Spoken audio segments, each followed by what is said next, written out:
جب کوئی ہماری طرف آنے کا ارادہ کرتا ہے تو ہم اس کی طرف دوڑ کے آتے ہیں، راہیں ہموار کر دیتے ہیں، راہیں کھول دیتے ہیں، راستے کے کانٹوں اور دشواریوں کو دور کر دیتے ہیں۔ اور جب کوئی آنے کی کوشش نہ کرے، کوئی ہمارے سے ایک بالش دور بھاگے، ہم 100 فٹ دور بھاگتے ہیں، پھر راستے میں ایسی رکاوٹیں کر دیتے ہیں، وہ آنا چاہے تب بھی ہم اپنے پاس نہیں بلاتے۔ اپنا قدرے تھوڑی ہے۔ 3 بندوں کی رات کو اللہ 3 بندوں کی کیٹیگری بنا دیتے ہیں رات کو۔ ایک وہ جو سارا دن قال اللہ تعالیٰ قال قال رسول، بچوں کے سامنے بیٹھے صبح 4 بجے سے 10 بجے پڑھا رہے، اللہ فرماتے فرشتوں اگر یہ اٹھنے لگے نا تو پر مار کے پیار سے ماؤں کے پیار کی طرح سلا دینا، اگر یہ پڑھ لیں تو ٹھیک ہے، نہ پڑھے تب بھی نے ثواب عطا فرما دینا۔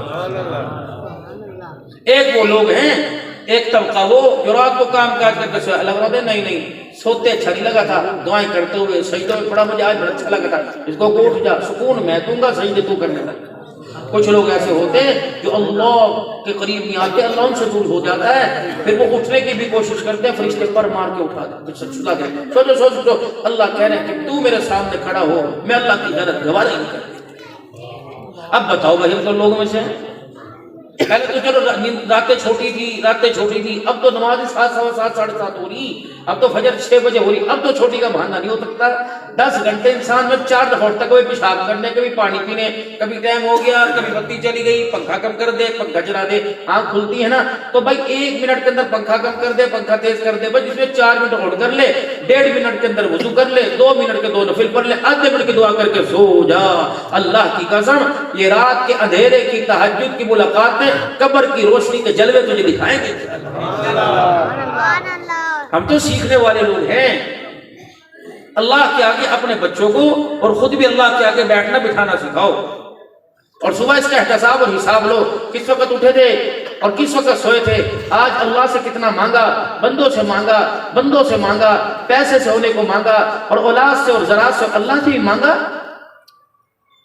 ہر جگہ کراس لگا نظر آیا، ماں باپ بہن بھائی پیسہ دولت، ہر جگہ کراس نظر آئی، ایک دربار 24 گھنٹے کھلا ہوا، کراس نہیں ہوا تو گرین لائٹ نظر آ جا، گورے کالے کوچے کملے اپنے پرائے سید ہاشم کبو کمی سارے آ جاؤ، گورے رنگ کے لمبے قد والے پتلے موٹے چھوٹے سارے آ جاؤ، نیکوکار بھی ہو جاؤ گناہ گار بھی آ جاؤ۔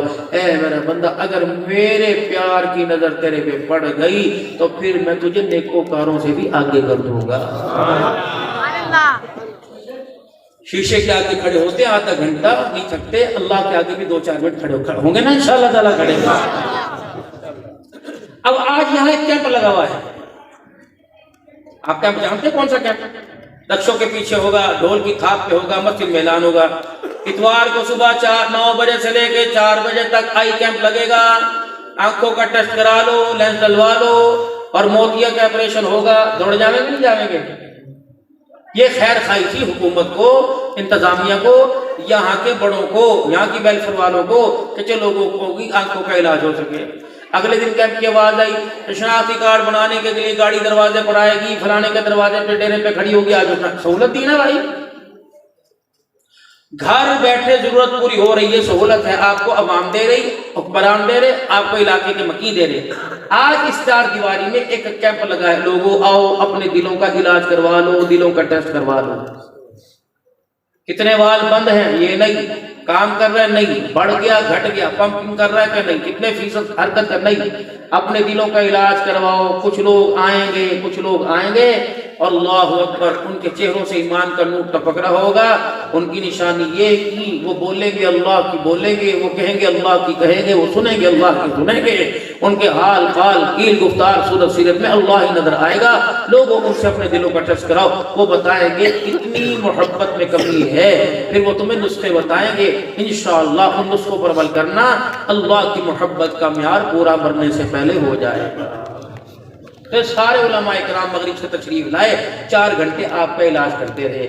پھر جب آپ کے دل کا علاج کیا، اس کو پھر ایکو کی اور ECG کی اور اس کو جھٹکے مارے، تو پھر آواز آئی نعرہ تکبیر، پھر آواز آئی تارے تخت نبوت، پھر کہ شان صحابہ، پھر کہ دونوں ہاتھ، پھر کہ سبحان اللہ، اونچا بولو نیچا بولو۔ اس کا مطلب کہ دل لا علاج نہیں ہے، قابل علاج ہے۔ پھر مجھے بھی دعوت دی، میں ایک سرجن کی حیثیت سے نہیں آیا، اس اسسٹنٹ کی حیثیت سے آیا جو پروفیسر صاحب کے کمرے کے باہر بیٹھا ہوتا ہے، اور وہ کیا کہتا ہے کہ بھائی فائل بنا لیں، ٹوکن یہ لے لیں، فیس جمع کرا دی 2000، بلڈ پریشر چیک کرائیں، کھڑے ہو کے وزن کرائیں، اچھا پہلے بھی ہارٹ کی تکلیف ہوئی تھی؟ نہیں ہوئی تھی، بی پی کتنا رہتا ہے؟ اپ ہوتا ہے ڈاؤن ہوتا ہے، شوگر کتنی رہتی ہے؟ 500۔ لیکن آپ انتظار کریں، یہ فائل پروفیسر صاحب کے پاس جائے گی، وہ آپ اندر بلاتے ہیں، چلیں ڈاکٹر صاحب السلام علیکم، بیٹھ ذرا پلٹ کریں، پلٹ ڈاکٹر صاحب 4 دنوں کی چھٹی، ڈاکٹر صاحب ذرا پیشاب کیسا آتا ہے؟ علاج دل کو، اور پیشاب کیسا آتا ہے؟ درد آگے سے پیچھے جا رہا ہے کہ پیچھے سے آگے آ رہا ہے؟ بائیں کے بڑھ لیٹنے میں درد زیادہ ہوتا ہے یا دائیں کے بڑھ لیٹنے میں؟ چلنے میں سانس تو نہیں چڑھتی؟ اب ڈاکٹر اس کو پتہ ہی نہیں کہاں سے جا کے اس کے دل کو پکڑنا ہے، آپ اپنا علاج کرو۔ پھر وہ کہتا ہے بھائی آپ جلدی کریں، اس کارڈیو لے جائیں، بھاگلپور لے جائیں، ملتان لے جائیں۔ وہ کہتے ہیں ڈاکٹر صاحب میرے سے سفر ہی نہیں ہوتا، اب بچے کہیں ڈاکٹر صاحب کوئی ایسی ابا کے لیے حفاظتی انتظام ہوتا کہ چلو 2-4 دن کے اندر لے جاؤ، 2-4 دن تک دل کام کرے؟ وہ کہتے ہیں ہاں۔ پھر ڈاکٹر صاحب لکھ کے یہ دوائی استعمال کرانی ہے اور اس چیز سے پرہیز کرانا۔ تو آج آپ نے اپنے دلوں کا ٹیسٹ کرایا، میں تو ڈسپینسر کی حیثیت سے فائل ان کے ہاتھ میں سارے بیٹھے کے ہاتھ میں دے رہا ہوں۔ اور بھائی جب تک بڑی ہسپتال میں جب تک یہ دل کو لے جایا جائے، کیا پتہ دل کام کرنا چھوڑ دے، تو اس وقت تک 2 چیزوں میں احتیاط کرنی، ایک کو پوری ذمہ داری کے ساتھ پورا کرنا اور دوسری سے احتیاط کرنی۔ پہلی یہ کہ بھائی یہ دل اگر ہمارا چاہتے ہو کام کرتا رہے اور موت کے وقت اللہ کی پہچان حاصل کر لے، تو نمازوں کے سجدوں کا نور پہنچانا ہے اور رزق حلال کا نور پہنچانا ہے، اور اس کا پرہیز کیا؟ حرام کمائی سے، حرام محفلوں سے اس کو بچانا۔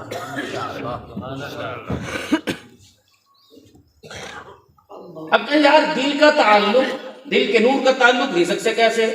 اب یہ میرے بھائی کا یہ مائک لگا ہوا، اب میں سے یوں کروں اللہ نہ کرے اس میں ارتھ ہو تو میں کروں اس طرح لگے گا، یہاں حرکت پورے وجود میں آئے گی۔ اسی طریقے سے حرام مال کا لقمہ جاتا زبان پر ہے، حرکت اس کی دل کے اوپر آ گئی۔ زبان کو تو لذت دار کر دیتا ہے لیکن دل کے نور کو بجھا کے رکھ دیتا ہے۔ اور پھر اسی دن میرے عزیزو حرام کا لقمہ، حرام مال گھر آ گیا، یہ بیڑے کے اندر، آنگن کے اندر آلتی پالتی چوکڑی مار کر بیٹھ جائے گا، پھر تیرے گھر کی رونقوں کو میرے عزیزو اجاڑنے کی کوشش کرے گا، ماں باپ کی فرما برداریوں کو نافرمانیوں میں تبدیل کرنے کی کوشش کرے گا، میاں بیوی کے پیار کو جھگڑے میں بدلنے کی کوشش کرے گا۔ یہ حرام مال جس دن گھر کے اندر آ گیا اولاد کو نافرمان کرے گا، حتیٰ کہ اے سی والے کمرے میں جتنا مرضی سو لے یہ طرح سکون ہی چھین کے لے جائے گا۔ بچے پرانے وقتوں کے اندر، اب تو پتہ نہیں وقت کیسا گزر گیا، بچے چھوٹے وقتوں میں پھلیاں جھولی میں لے کے، تسلی میں لے کے، میرے عزیزو جلیبیاں لے کے، چھوٹی چھوٹی ٹافیاں لے کے، کڑیوں بالو بنڈی کی چیز لے جاؤ، تھا تمہارے دور میں؟ جی پہلے کڑیاں بال سارے محلے والے کھا کے چلے جاتے تھے، اب دسترخوان پر بھائی بھائی کو برداشت نہیں کرتا۔ تبدیلی بہت آئی، اللہ کا شکر ہمارے اندر۔ تبدیلی یہ آئی، ماں کا احترام ختم ہو گیا، باپ کا ادب ختم ہو گیا۔ حضرت علی رضی اللہ تعالی عنہ سے کسی نے پوچھا علی بتا تیرے بچوں کا تیرے ساتھ کیا معاملہ ہے، تیرے بچوں کا تیرے ساتھ کیا کردار ہے؟ حضرت علی رضی اللہ تعالی عنہ کہنے لگے بتا حسن کی